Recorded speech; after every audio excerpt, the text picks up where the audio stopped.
Well, here we are at Sanibel, Tarpon Bay. We just finished the Middle Creek kayak trail.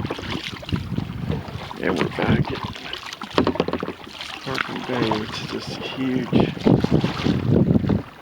bay, almost totally enclosed. It's just a little opening on the north end.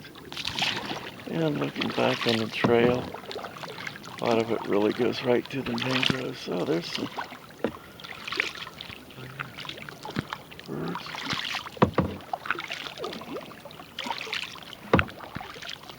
Yeah, a lot of it's really enclosed by mangroves. Very nice trail, not too hard. And